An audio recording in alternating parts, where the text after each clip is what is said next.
Bienvenue sur Manipura, un podcast de développement spirituel qui s'adresse à vous si vous souhaitez vous reconnecter à votre plein pouvoir en prenant confiance en vos capacités et en étant aligné avec vous-même et l'univers, vers une sphère émotionnelle et mentale équilibrée et un ego sain. Je suis Amba, énergéticienne, tarot, astrologue et ma mission est de vous aider à développer toutes les ressources déjà en vous. À travers des outils comme l'énergétique, l'astrologie et la cartomancie, mon objectif est de vous rendre acteur de votre mieux-être et indépendant sur le chemin de votre spiritualité. Je vous souhaite une excellente écoute.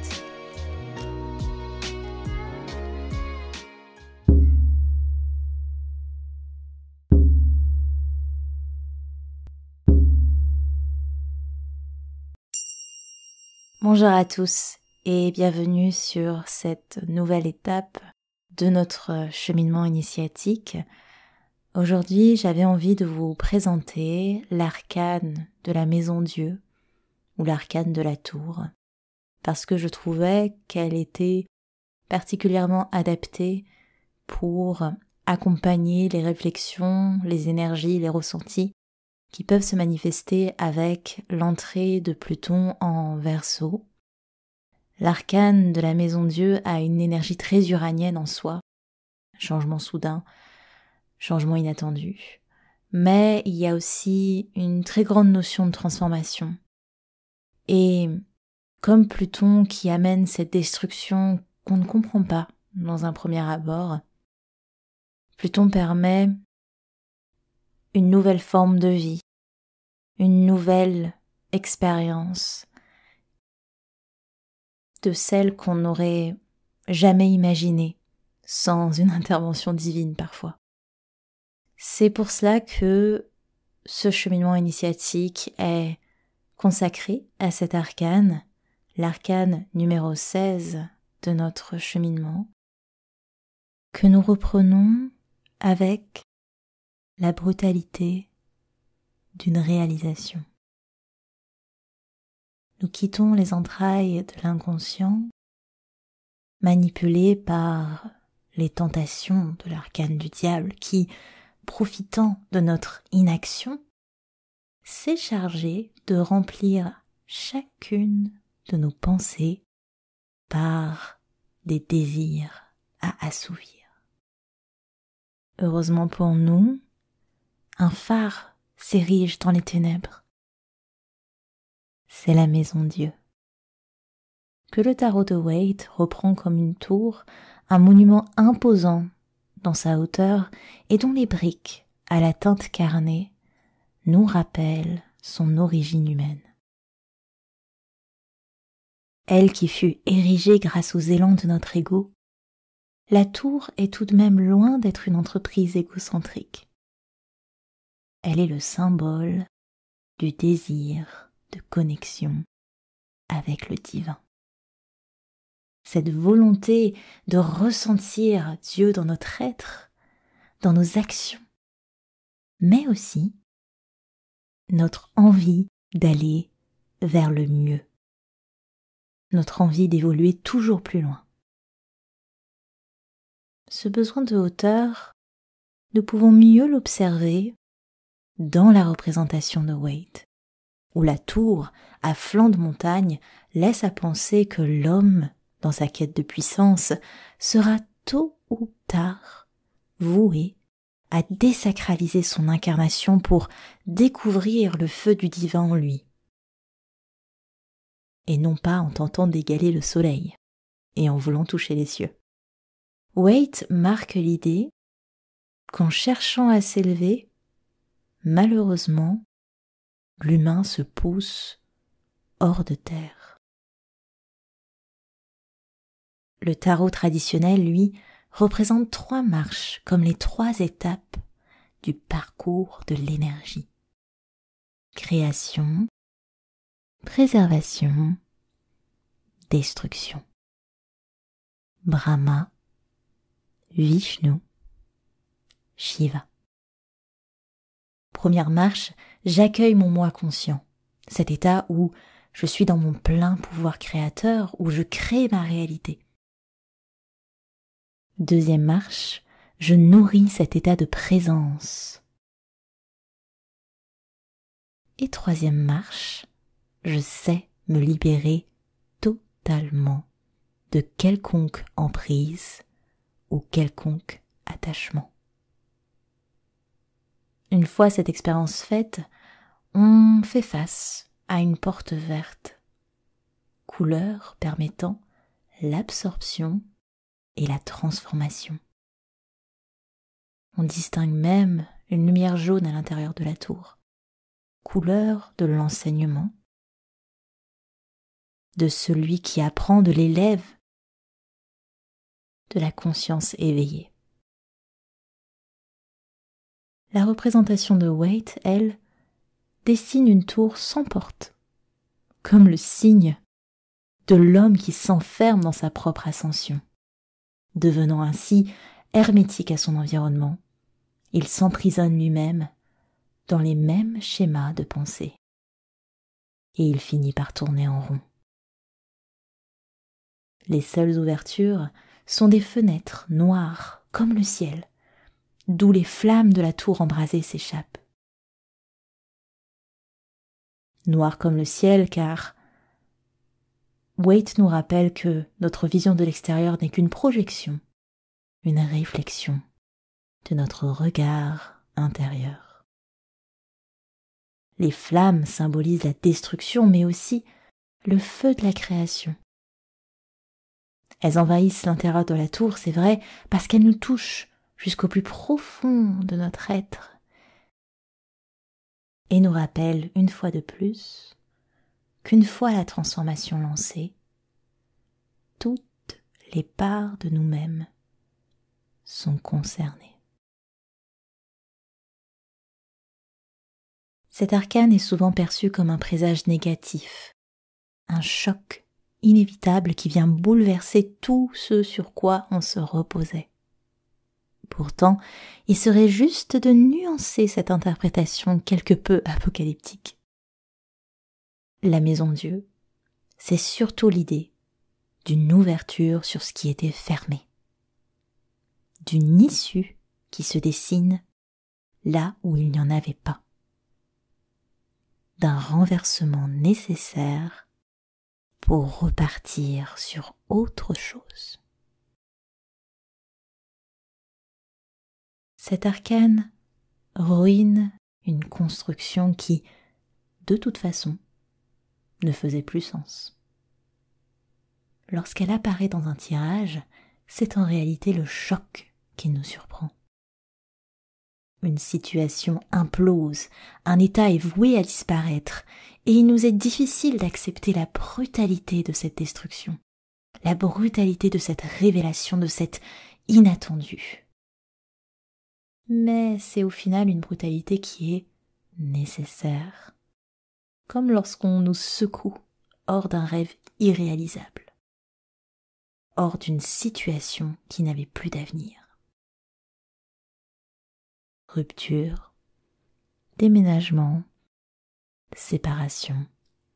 La maison Dieu choque parce qu'elle induit un débordement, quelque chose qui arrive à sa limite, qui nous rejette et qui éclate.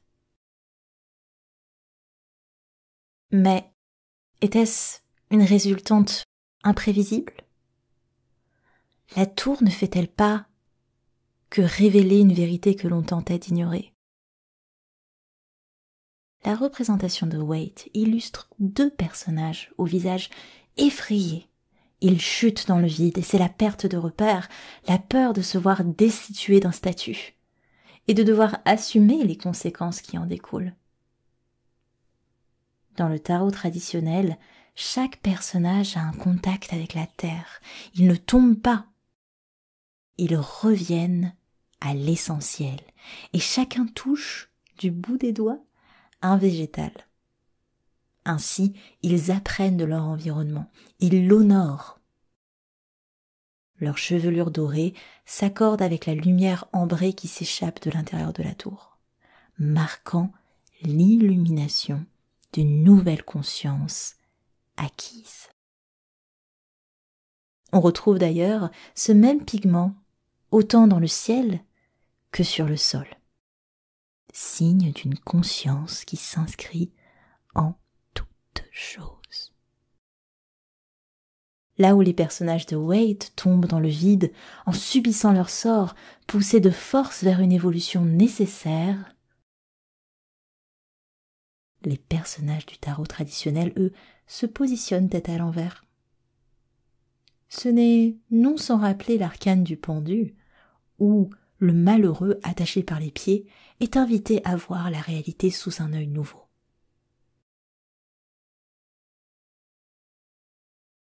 La position de l'homme à droite, une partie du corps cachée dans l'encadrement de la porte, nous rappelle la confiance nécessaire pour emprunter, sans vraiment la comprendre, la nouvelle possibilité que nous présente l'univers.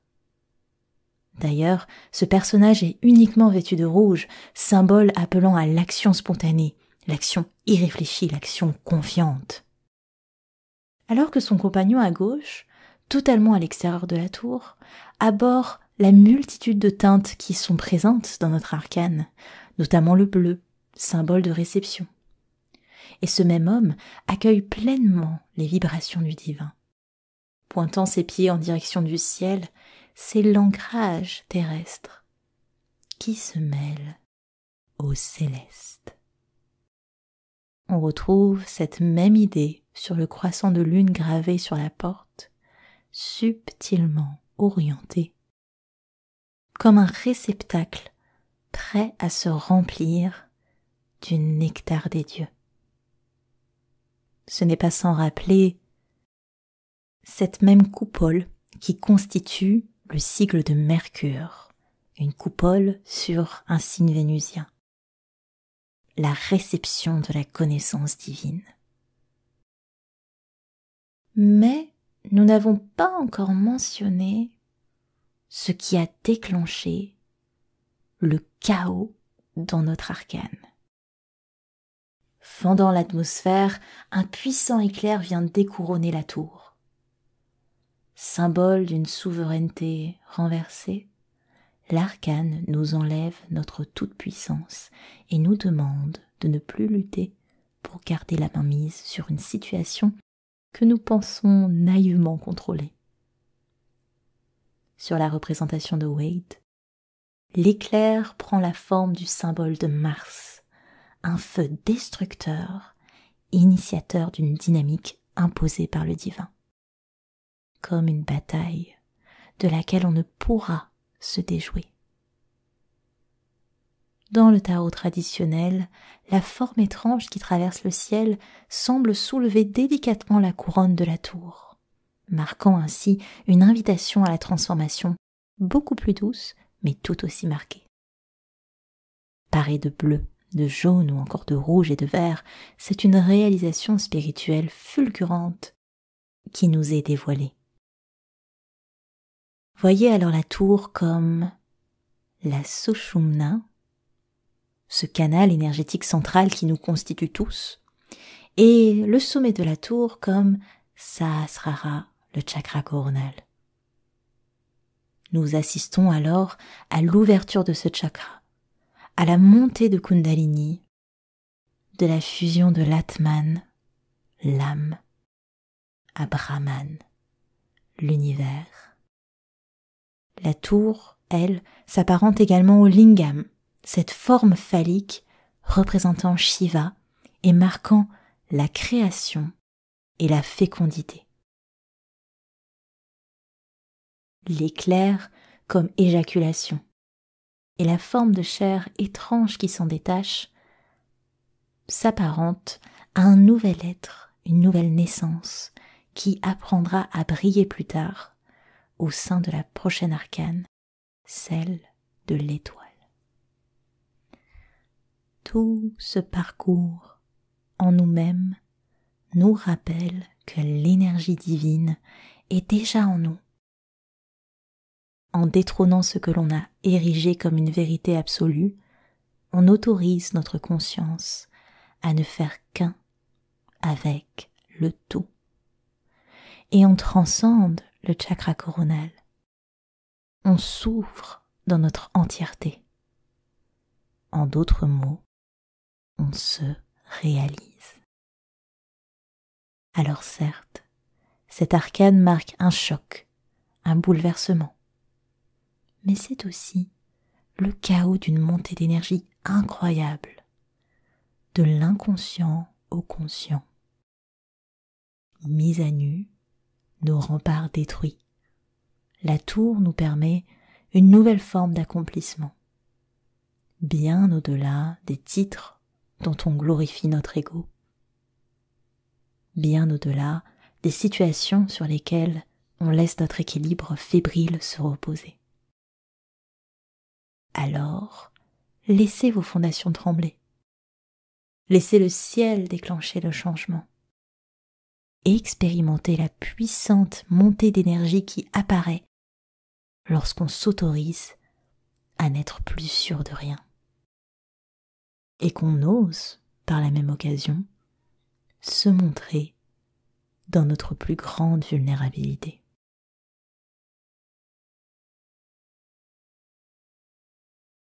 C'est ici que s'achève cette étape de notre chemin initiatique. J'ai pris grand plaisir à éclairer votre chemin et je vous remercie d'avoir accompagné cette expérience, cette aventure. C'était en bas de Manipura. À l'épisode prochain.